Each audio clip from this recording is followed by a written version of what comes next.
Chapter 20. Losers. That's what Charles Chiltington thought about sentimental saps like Kyle Keeley. A damsel in distress starts screaming and he forgets all about winning the game to go rescue her? What a pathetic loser. Unless, of course, Haley Daly was screaming because she had already found the alternate exit. That made Charles laugh. Impossible. Although quite pretty, Haley Daly, the princess of the 7th grade, was a total airhead. There was no way a dumb girl like her could have outsmarted Charles Chiltington. It was time to play his hunch. Twice already, the head librarian, Dr. Zinchenko, had said, "The library staff is here to help you find whatever it is you are looking for." She said it once when they were just about to enter the library, again when she was reading the laundry list of rules. Well, what Charles was looking for was a way out of the building that wasn't the front door and wouldn't set off any alarms. That was why he kept coming back to the lobby with the gurgling fountain, why he kept studying the display case labeled Staff Picks, our most memorable reads. "Staff is here to help," he muttered. "These are staff picks, ipso facto. This has to be some sort of enormous clue." Inside the sealed bookcase, Charles saw 12 book covers. One for each of the 12 12-year-old players? He wondered.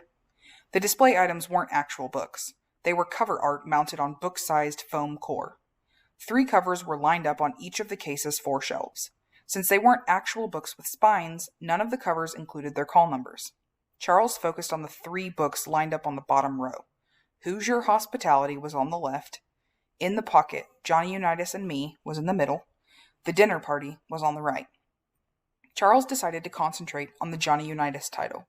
He moved into the rotunda and did a quick card catalog search on one of the desktop computers. When he typed "In the Pocket," a matching cover image popped up, but still no call number.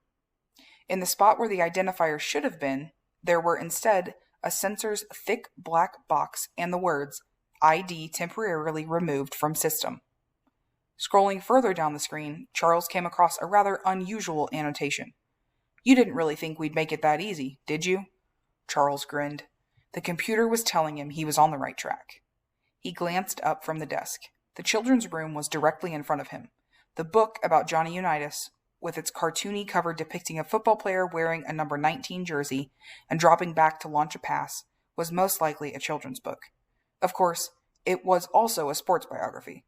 So would it be shelved with sports books, biographies, or children's books? Charles went back to the computerized card catalog. He read the book's description. Billy wants to be a great quarterback like his hero, Johnny Unitas, but his coach is worried he'll get hurt. It sounded like fiction, a made-up story. It had to be in the children's room. As Charles crossed the slick marble floor, something else struck him. Was this like Husker Du? A memory game he had played when he was in kindergarten? He was on a hunt to find a hidden match for the football book cover he had just memorized.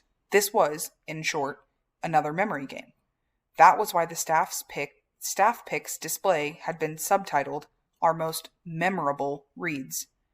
"Clever, Lemoncello," he mumbled. "Very clever indeed." Charles entered the children's department. It didn't take him very long to find the book, because In the Pocket was propped up on a miniature stand on top of a shelf. "Found it!" Charles proclaimed. Then, savoring the moment, he picked up the book and read the title out loud. In the Pocket, Johnny Unitas and Me. All of a sudden, a row of animatronic geese, tucked into the corner of the room, started honking and singing. "They call him Mr. Touchdown. Yes, they call him Mr. T." The squawking birds startled Charles so much he dropped the book. When he did, a 4x4 card fluttered out from behind its cover. Charles bent down to pick it up. Printed on the card was a black and white silhouette. A quarterback, wearing a number 19 jersey, just like Johnny Unitas, was arching back his arm to throw a pass. Charles grinned. He was definitely on the right track. He tucked the silhouette card into his pocket and hurried back to the lobby to memorize more book covers.